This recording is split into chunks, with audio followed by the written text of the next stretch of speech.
Alors imaginez ça un instant. Un programme gouvernemental qui envoie près de 800 jeunes femmes, seules, de l'autre côté de l'océan Atlantique. Pourquoi faire? Pour fonder une nation. C'est l'histoire absolument incroyable des filles du roi. Des femmes qui ont, oui, littéralement façonné l'Amérique du Nord francophone. On les appelle comme ça, les mères de la nation québécoise. C'est un titre assez incroyable, non? Presque mythique.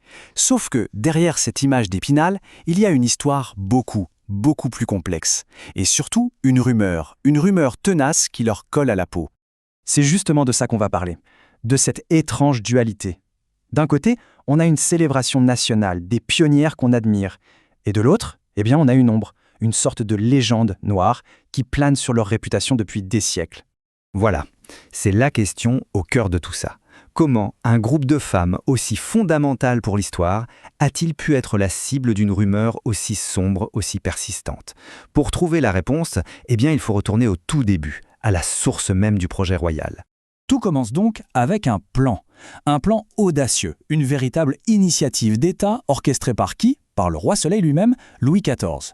Son but, sauver sa colonie qui était en bien mauvaise posture. Alors, qui étaient-elles au juste? Le terme officiel, c'était les filles du roi. Pourquoi? Parce que le roi finançait leur voyage et leur dot. Il s'agissait de jeunes femmes, souvent des orphelines, mais attention, instruites.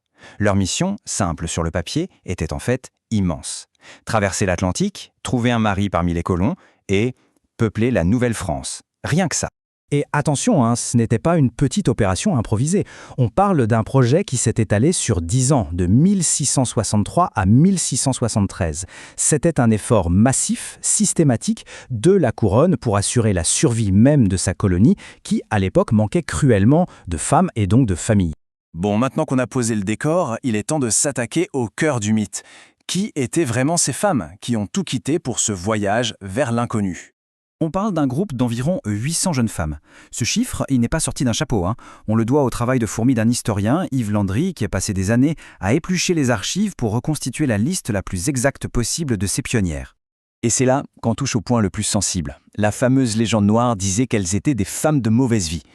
C'est tout simplement faux. Les archives, elles, racontent une toute autre histoire. Chaque candidate passait par une sélection hyper rigoureuse. Les autorités royales et religieuses vérifiaient leur réputation, leur moralité. L'idée était de trouver des futures mères de famille chrétiennes exemplaires. Leur origine aussi est très intéressante.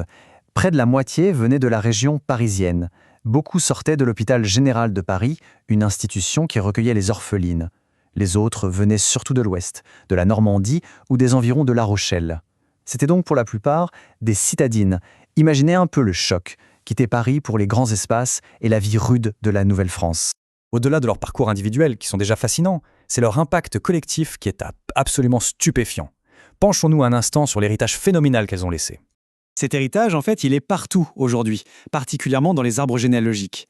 Des noms comme Catherine de Bayon, Anne Gasnier ou Marie-Madeleine de Vigny, ce sont les ancêtres de lignes entières de milliers de personnes qui vivent aujourd'hui au Québec, bien sûr, mais aussi partout en Amérique du Nord.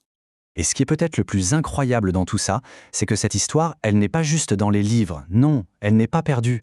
Grâce à des archives incroyablement bien conservées, on peut retrouver leurs traces avec une précision qui donne le vertige. Pour quiconque s'intéresse un peu à la généalogie, il existe aujourd'hui des outils en ligne qui sont juste extraordinaires. La Société d'histoire des filles du roi a la liste de références. Le programme de l'Université de Montréal, c'est l'outil scientifique par excellence. Et avec le fichier origine, on peut même, tenez-vous bien, remonter jusqu'à l'acte de baptême dans un petit village de France au XVIIe siècle. C'est fou! Voilà qui conclut notre analyse. L'histoire des filles du roi, c'est donc celle d'un projet d'État complètement fou, d'une légende tenace et profondément injuste, mais c'est surtout l'histoire du courage de près de 800 femmes qui ont jeté les bases d'une société. Et ça laisse songeur, quand on sait qu'elles ont des millions de descendants aujourd'hui, il y a de fortes chances que leur histoire fasse aussi partie de l'histoire familiale de beaucoup de monde.